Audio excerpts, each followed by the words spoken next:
Okay, one of the stories that's making huge headlines, at least in the AI world, is this executive AI action plan, right? Which came out from Donald Trump. It's a 23-page document, and it's Jaeden. I mean, just one of the things that struck me right away was just how radically different this policy is from the previous administration, and even when you think back to 2023, when Sam Altman and everybody were in front of Congress and being like, "Yes, please regulate us," and all that kind of stuff. It is we are. I think this feels like a little bit of an inflection point because now things are down on paper. It's getting, again, a lot of news.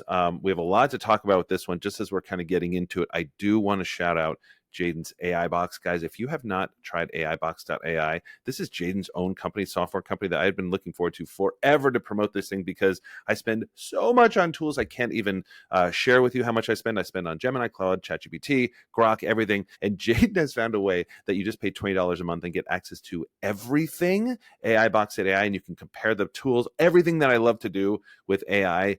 Jaeden has magically provided, which is phenomenal. Congratulations, Jaeden, on that. I know that the user base is building like crazy, so come check that out.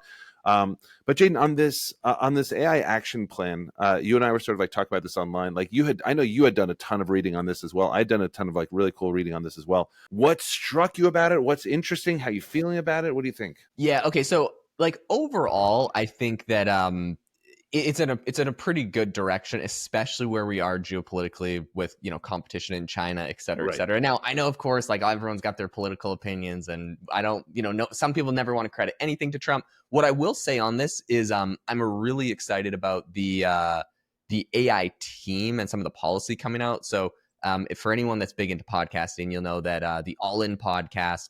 One of the co-hosts of it was David Sachs, and he got called essentially to be head of the AI or crypto czar for US and for policy and stuff. So he's really the one leading the way. So if you don't want to give Trump any flowers on this, you point it towards David Sachs, who's been, I think, probably spearheading a lot of this stuff. Trump is not an AI expert, but I think he conceptually understands a bunch of things here. What I think I'm excited about, number one, is a really big focus on energy being part of the problem that needs to be solved beyond just AI.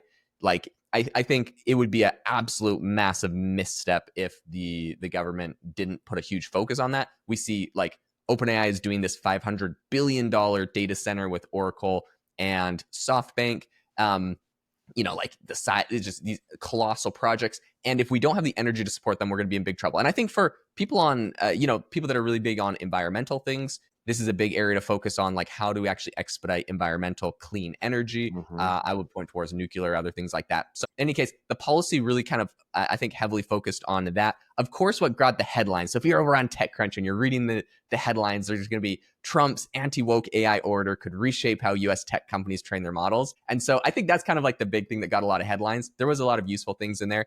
The more political element is that basically you can't, they don't want you to put anything that would include bias. It specifically called out any like DEI stuff. They don't want your AI model to be trained to include DEI. Anything they said that can, quote, distort the quality and accuracy of the output, race, sexual manipulation, critical race theory, transgenderism, unconscious bias, intersectionality, systemic racism.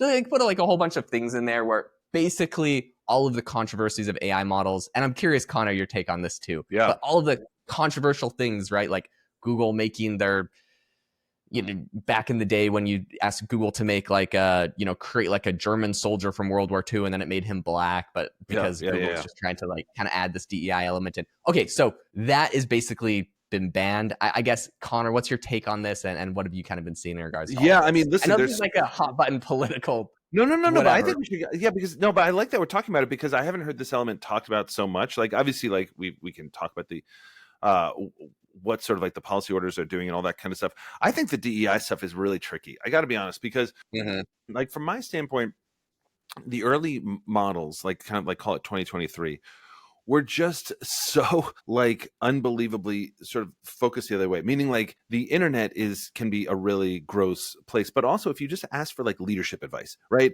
it would sort of like give you the leadership advice of like tall white men over the last 50 years. And if you ask for sort of like, hey, give me a picture of convicts, it would obviously just be like sort of like super obviously all like black men, all that kind of stuff. Give me a board of directors. It would give you all just old white men. Like literally, you could not get it to not do this. The other thing, if you ask for a woman, God help you, if you ask for a woman in the workplace, the over sexualization of that woman would be out of control. Like it just, there was no way to do this. And I think I actually really like appreciated what these models were doing in sort of terms of saying like, now listen, Google was trying to solve this and went the other way. And of course it backfired, because you can't just sort of say like, hey, make this group diverse when you're talking to about a historically factual race of people or something like that. But what I don't like personally, and as you know, like in this, it's like when they're like, oh, we'll get it all. It's not about like getting DEI out and all that kind of stuff. It's about sort of like taking the internet and trying to sort of like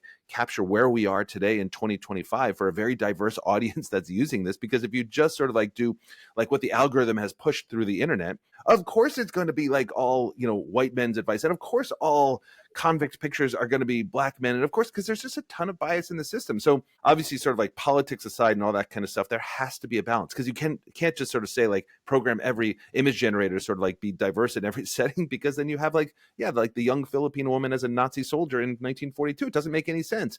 But so that's interesting. Sort of like it kind of like bleeds into the politics of it. That's where I would love sort of like the administration to just kind of like stay out, because the models I think are going to like basically figure this out for themselves, because they get so much bad backlash when there's like a young Filipino woman as a Nazi soldier. But I do think I will just say this on this, I think it's hard. I think it's hard to sort of like get it right, and anybody that just says like, well, how do we weed out the bias? I'm like, man, you tell me. Like, this is like, how do you do it out of humanity? But so the fact that that's kind of like built into this thing, luckily, I think it's a pretty small aspect of this whole thing. To me, the much bigger thing is we have to beat China. And I think that this is where Europe is probably falling down. Yep. And Jaeden, you talk a lot about sort of like the models in Europe, all that kind of stuff. But like, I don't think we can hamstring these models. I think we have to let them go. However, Jaeden, I'm also with you on the energy thing.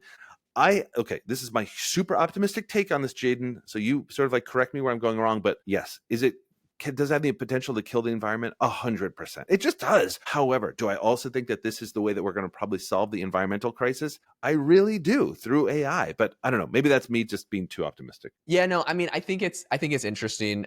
There was okay, so first of all, on the DEI and all that kind of stuff, I agree. The market does kind of push back when some crazy thing happens. And so that is good. One thing that I do think is interesting is there's a really big, I guess, focus in this whole thing on data center construction. So there's a direct quote from this that said, America currently is the global leader on data center construction, computing hardware performance, and models. It is imperative that the United States leverages this advantage into an enduring global alliance while preventing our adversaries from free riding on our innovation and investment. Okay, I'm actually very bullish on this concept, right? We have this $500 billion OpenAI Oracle deal, but we also have like a lot of these, we have AWS, we have Microsoft Azure, we have Google Cloud. Like we do have these big data center initiatives and projects. And I know China's building them out like crazy as well. So like crazy. we're not like by and far number, like, going to crush everybody. I think there's definitely some competition, but I am happy that there's a focus on here. I want to run through some of the other things in the bill really quick, just so you guys get like a general overview, and maybe we could pick a couple more like specific ones. Number one is deregulation and bringing back the AI moratorium. So basically the Senate removed a really controversial kind of provision in the bill that would basically bar states from regulating AI for about 10 years. So they're like, we just want this federal government. States can't do it. That's still... So that was the goal. It got pulled out so states can, but I think Trump's still trying to fight that. So there's a whole thing about that. One is cutting a lot of red tape around data centers, right? So beyond just saying like, hey, data centers, we need more of them. They're basically saying like, we need to fast track the approval of all of these things. All people have all sorts of opinions on that, but that's one thing. Of course, the unbiased AI, encouraging an open approach to AI, I think is a really interesting thing here. A lot of people, are kind of concerned that like, for example, Meta's Llama model, they're like, well, that's what DeepSeek used to kind of like jumpstart and become huge. And so they're like concerned about that. But I think that it's something that they're encouraging to continue doing a lot more open source things, which is fantastic. And I think the bill got criticized by a lot of people, or Trump's kind of stance on AI and safety. And I'd say like Trump's stance, like Trump knows anything about AI and safety. Like we're the people around tomorrow. But it's kind of fun to like blame, say everything good is Trump, everything bad is Trump. I don't know. It's funny. It's, Biden, Obama, whatever, American politics. In any case, so basically what happened is on Trump's first day in office, or one of his first days in office, he repealed Biden's executive order on AI, which basically was an AI safety bill that kind of Biden had done. So that got repealed. And so a lot of people had criticism, but I think he's bringing back a bunch of provisions that AI safety researchers are excited about. One of those is a federal technology development program to research AI interpretability. Basically, AI is a black box. We don't really know how it gets its output. And so it's kind of a federal level where they're researching how we figure out how an AI model comes out with its response. I'm actually very excited about that. Anthropic's done some amazing work on there and said they're going to invest into it. But I'm actually really excited about AI interpretability. So yeah, there's that. There's limiting China. There's the whole national security element of it. But there's some good things. There's some controversial things. Overall, I'm just happy that America is making a stance politically, and the government is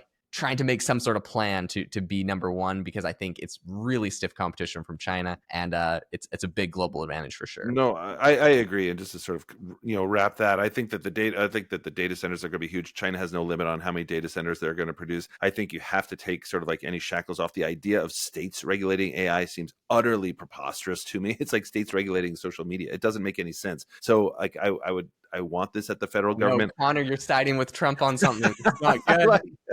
Wait a minute. Okay, the reverse. I look. I don't know any other way. Also, just last thing on that is, and I'll let you close it out. But last thing on that is really just, this idea that, we're sort of I think the market is going to dictate all this, right? So in other words, when we saw Grok go off the rails, all of a sudden enterprises are well, heck with that. We're not using Grok.